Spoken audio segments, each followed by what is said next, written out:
Hi all, welcome to Blasters Arena. All India football federation ISL ക്ലബ്ബുകൾക്ക് നൽകിയ അവസാന തീയതി ഇന്നലെയായിരുന്നു. അതായത് ISLൽ പങ്കെടുക്കുന്നുണ്ടോ ഇല്ലയോ എന്നതുമായി ബന്ധപ്പെട്ടുകൊണ്ട് കൺഫർമേഷൻ നൽകാനുള്ള അവസാന തീയതി ഇന്നലെയായിരുന്നു. ക്ലബ്ബുകൾ തങ്ങളുടെ തീരുമാനം അറിയിച്ചു.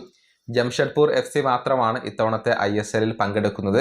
ബാക്കി 13 ക്ലബ്ബുകളും പങ്കെടുക്കാൻ തയ്യാറാണ്. പക്ഷേ പല കാര്യങ്ങളിലും ഒരു വ്യക്തത ലഭിക്കാതെ ഇത്തവണത്തെ ISL തങ്ങൾ കളിക്കില്ല എന്ന ഒരു നിലപാടാണ് ബാക്കിയുള്ള 13 ക്ലബ്ബുകളും സ്വീകരിച്ചിട്ടുള്ളത്. ഇതോടുകൂടി ഓൾ ഇന്ത്യ ഫുട്ബോൾ ഫെഡറേഷൻ കൂടുതൽ പ്രതിസന്ധിയിലാവുകയാണ് ചെയ്തിട്ടുള്ളത്. ഏതായാലും ജംഷഡ്പൂർ FC എന്തുകൊണ്ടാണ് ISLൽ കളിക്കാൻ തയ്യാറായത്, അതിനുള്ള ഒരു വിശദീകരണം ആശിഷ് നേഗി നൽകിയിട്ടുണ്ട്.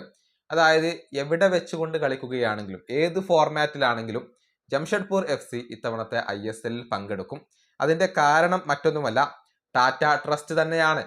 നമുക്കറിയാം ജംഷഡ്പൂർ FCയുടെ ഉടമസ്ഥർ അത് പ്രമുഖ വ്യവസായികളായ ടാറ്റ ട്രസ്റ്റ് ആണ്.